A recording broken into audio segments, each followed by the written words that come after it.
we're just going to spend some time talking about some ideas when it comes to rotation.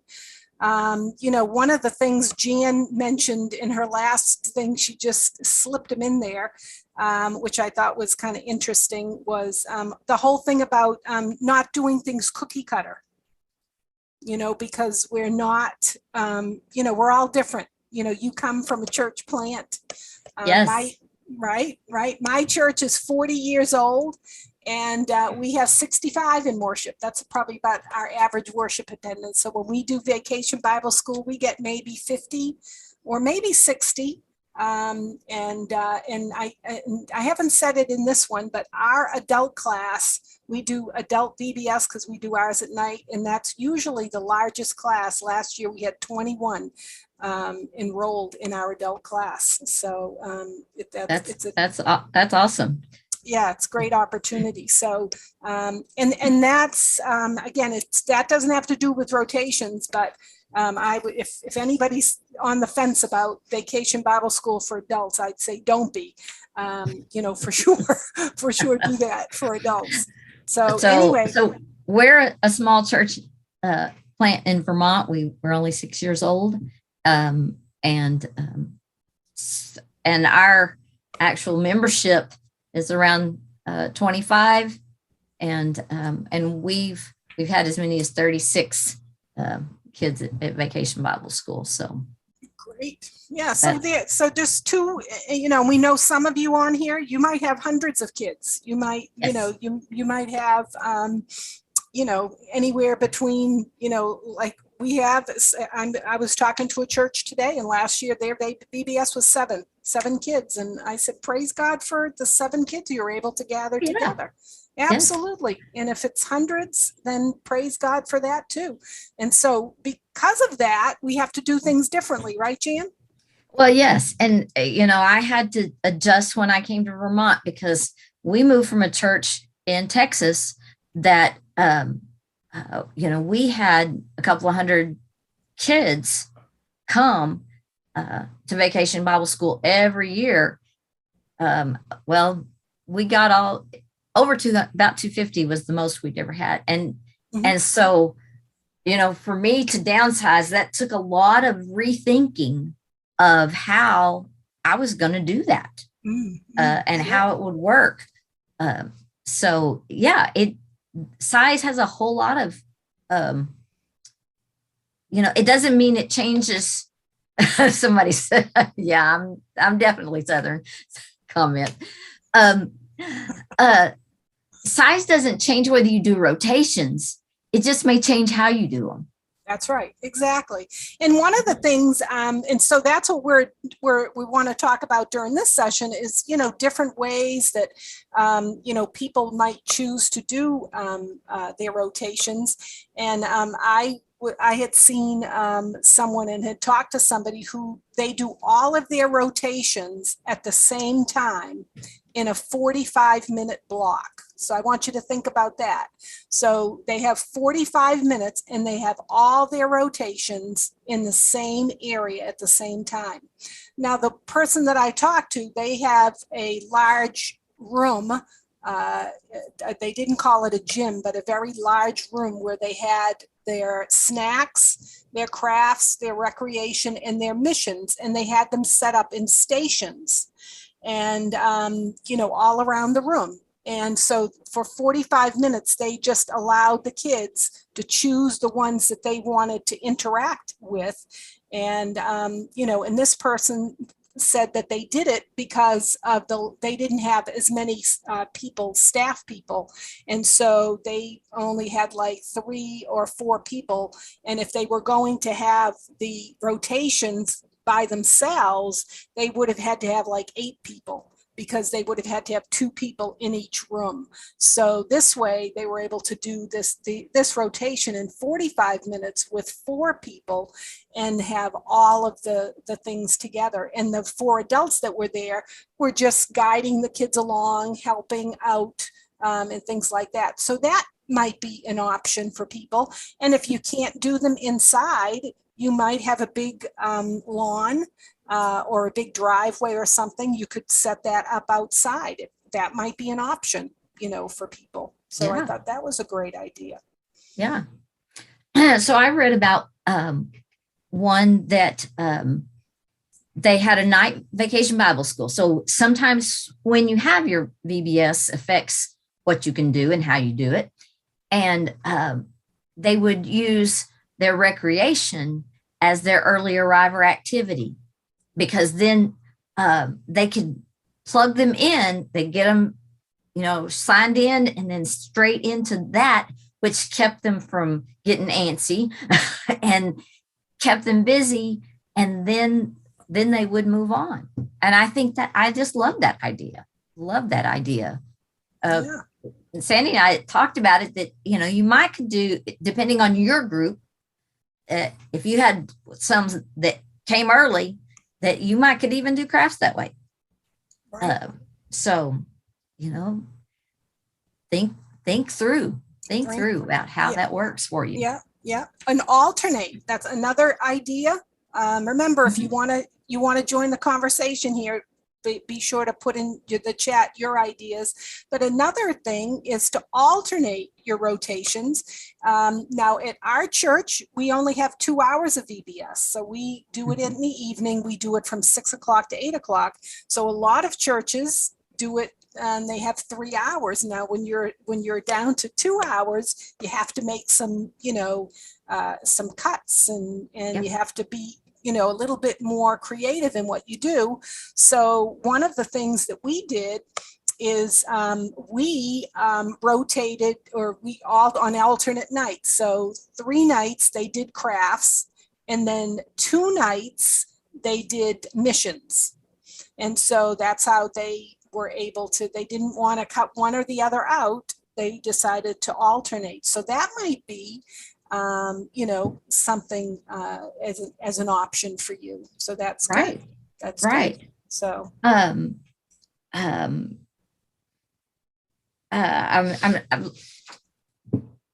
we have kind of this composite list of how we can incorporate them into the other rotations, maybe putting 2 together. Mm-hmm.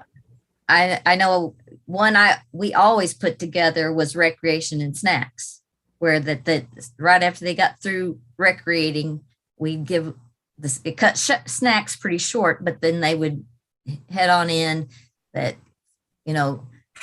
get a snack and something to drink to rehydrate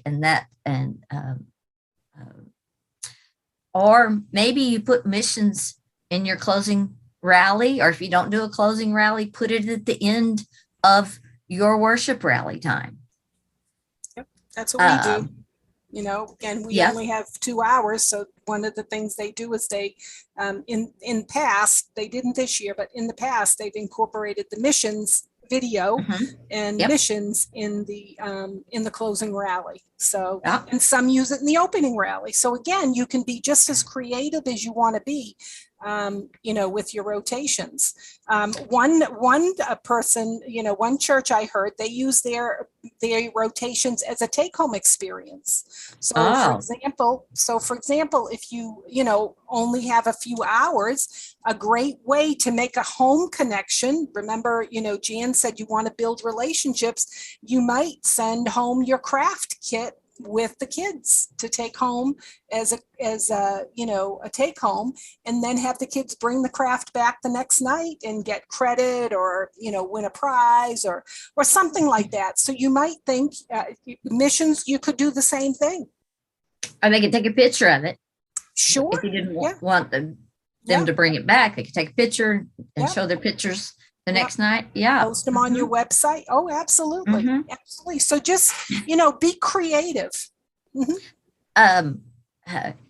Snacks are, I talked about it in recreation, but you can almost put snacks into any other rotation, whether as a part of it, while they're watching a missions video, or, while they finished up their craft and they can get their snack. You can do a lot of that kind of thing. But I loved, I'm going to the Facebook ones. I love this one that came off of Facebook. I have combined snack and craft to make a cooking class. The craft is making the snack and then, of course, eating it. She says that our church also has a VBS day camp, and the kids choose 2 rotations. That allows them to do what they enjoy and have a longer Bible study class time. So Yep. just choosing. Mm-hmm. Right. And that's a good alternative, because, boys don't particularly like to do crafts most of the time, Right. because a lot of the times the crafts aren't really geared to the boys. Now, last year we did Destination Dig, and I think they did a good job incorporating crafts that boys would like. But if you think about it, we had a church in New Hampshire, and they incorporated a computer class, and they incorporated some things that were much more geared toward boys. And again, I love the idea, which you just talked about, is letting kids have choices. And not everybody likes recreation. Some girls would rather do crafts than recreation. And maybe Exactly. it's okay. Maybe it's okay. That I thought that was a great idea. I mean, I love that idea. And you mentioned this, Jan, is doing snack and review together. Mm-hmm. You make sure that your snack time isn't just a time for kids to get into trouble, but review it. Mm-hmm. But review it. And so my thought was, and going back to what you say, retelling, I think that so if you have the snack person, get some posters with the Bible story facts and put them up on the wall, and every day have the different facts on the wall. And you could play some games with that. Mm-hmm. So there's many different ways. I was trying to see if there's anything else, but I want to talk to Amy. She put something in the questions about having Bible study as a part of the rotation. Mm-hmm. I mean, I understand why a lot of people do it, because it just works for them. To have one person to teach the Bible study, so that you can possibly have even youth, teenagers taking your kids around. I guess my thing is, I always like that they all get the Bible study right after the worship rally. So then you build on that. That's just my heart. If that doesn't work for you, that's okay. Make it work for you. If, like she says, she's got this amazing lady who wants to lead the Bible study. Nothing wrong with that. You could possibly even, depends on if she only likes small groups, you could possibly even have her do that before, as a whole group, for the elementary age. I wouldn't do it with preschool. Because the difference is there. But anyway, all right, we've got some. I know. I see there. Jolene talks about her crafts leader's been awesome about reviewing the Bible story, and I think part of it is leaders, when we're recruiting our volunteers. I think the expectation needs to be that everything that we do in rotations needs to point them back to the gospel, back to the story, back to the points of the day. And so Jolene says she has the kids say them with her and encourages them to memorize the verses. So yes, she gets a lot in her rotation time. So, because a lot of times, don't you think, Jan, the craft sometimes can go very quickly? Sometimes they can. Yeah. So I'll just say last year I ended up having to do crafts. I did. Mm-hmm. And I would kind of go long, because I was putting talking about the Bible story, doing all of those things in there. So if you want it to not go quickly, then make sure you're doing all of these things to make it fit your time frame. Right, right, exactly. And Becky says she has separate Bible teachers for each of the 4 age groups, and they stay with their kids through the rotations. And you Right. know what, Becky, that's the traditional. That's what traditionally I think Yes. Bible schools set up that way. But you're right, and that works out really good. And I know some churches, because the VBS material is set up like this. They do a Bible study right after the worship, like you said, Jan. Everybody's in Bible study. Then they do all their rotations, and then they have another Bible study, a Bible study time where they really focus on review and application. So, and if it depends on the time you have, if you can do that. Now, at our church, we don't have the time. We don't have that time afforded to us because we're only 2 hours. But they do the Bible study, not as a rotation, but as a standalone class. But again, I think if you have a dynamic person in your church who can do that, I think that's an awesome idea.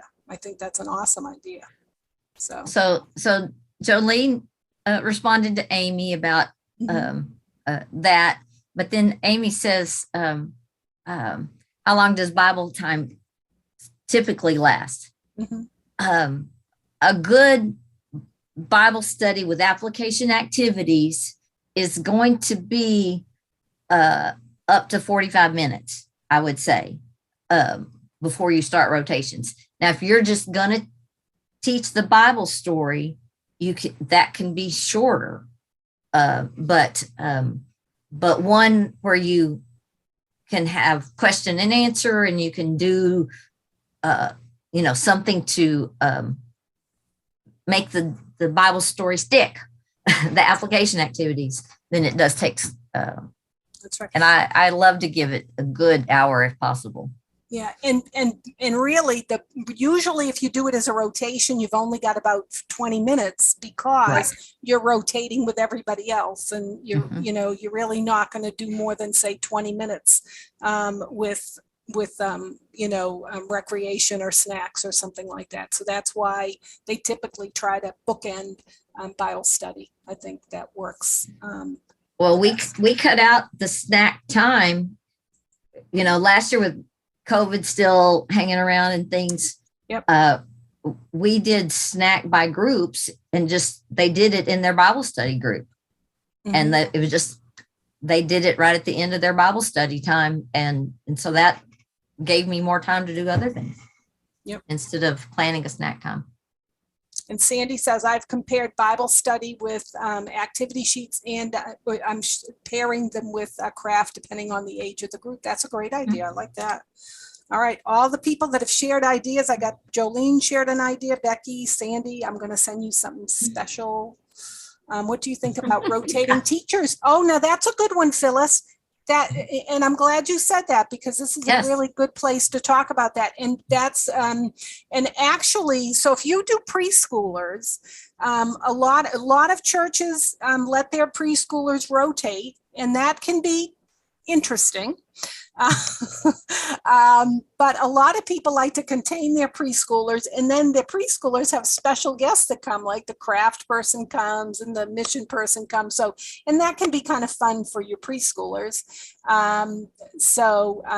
But you certainly can rotate them. And again, depending on your space, if you have limited space, or if there may be hard to rotate them, then rotating the teachers is really a good idea. It's certainly a good idea, Phyllis, if you don't have space. That definitely is a great option, and I've seen that done really well. So yeah, done really, really well. And kids love to get, especially preschoolers. I taught 1 year in preschool, and they just got so excited that they couldn't hold themselves. They said, "Is Mr. Bob coming in tonight to sing with us?" And I was chopped liver, but Mr. Bob, if he came in to sing with us, it was just, you should have just seen these kids. It was awesome. So anyway, I could go on, but yeah, so that isn't a good option, Phyllis. That is good. Good. Yeah, and Pam, you're right. Rotating teachers would save on time lost during the rotating. Absolutely, because when your kids are rotating, it's it can be a challenge. But I will say this, to be a rotating teacher is a little harder because, you know, you don't have a room set up. Right. You've got to carry everything with you and be ready to, it's a little harder to have the smooth flow and that kind of stuff when you are a rotating teacher. So Right. there's all kinds of things always to consider. Yeah. And I would say, so if you're a rotating teacher, because I did this one time too, I used one of those big poster boards, you know, like science project boards. And every night, you know, I have to change it out. So it was a little bit more work on my part. But I thought to myself, the first year after I did it, I would buy 5 of them the next time and have them ready ahead of time so that they didn't have to change it out all the time. So that might be an option.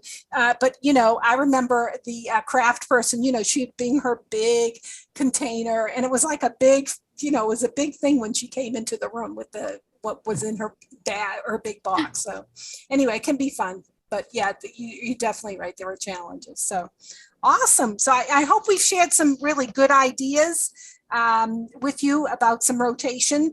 And the other thing I would say, Jan, because I think what you said in your opening presentation about missions, and if you don't have to, don't not do it. I would say that, you know, if you have to not do it, use missions someplace else, incorporate it in a Sunday school, or, you know, do something with it. So if some of the material you have left over from VBS, don't throw it away, but incorporate it in something else that you're doing. The other thing too is if you're doing you know, we're going to be doing follow-up in a couple of weeks, but if you're thinking about, you know, gathering the people back for reunions, you could use some of that material that maybe you didn't at VBS and use it during your reunion time. So, you know, that can be some thoughts too. So anyway. Good stuff. So Meg says the older kids don't want to stay in the same room. We understand that. But if you don't have the space to rotate around, that's the only time we would suggest not moving to rotations, really, as far as the older kids. Now, preschool, that's different. But with the older kids, yeah. And again, we preface all this to say that every church is different. So we're just throwing ideas out there because, again, everybody's different, and that's what we want to do. You know, I think it's important. And Sandy says she spent money on the Parent Connection pamphlet to give to the parents so that they know how their kids learned each day. And I can't say enough about those, Sandy. Those are very, very well put together, and they're well worth the money because, again, that's a really great connection with your parents. And, you know, one of the things, if you want to build relationships with parents, you know, getting them to know what you've been teaching is, you know, is worth a lot. So I love that idea, a reminder. So thanks, Sandy. Exactly. Awesome. All right, I'm going to stop recording because we're going to go on to doing some giveaways. So thank you, Jan, for being in the panel with me and giving us some great ideas.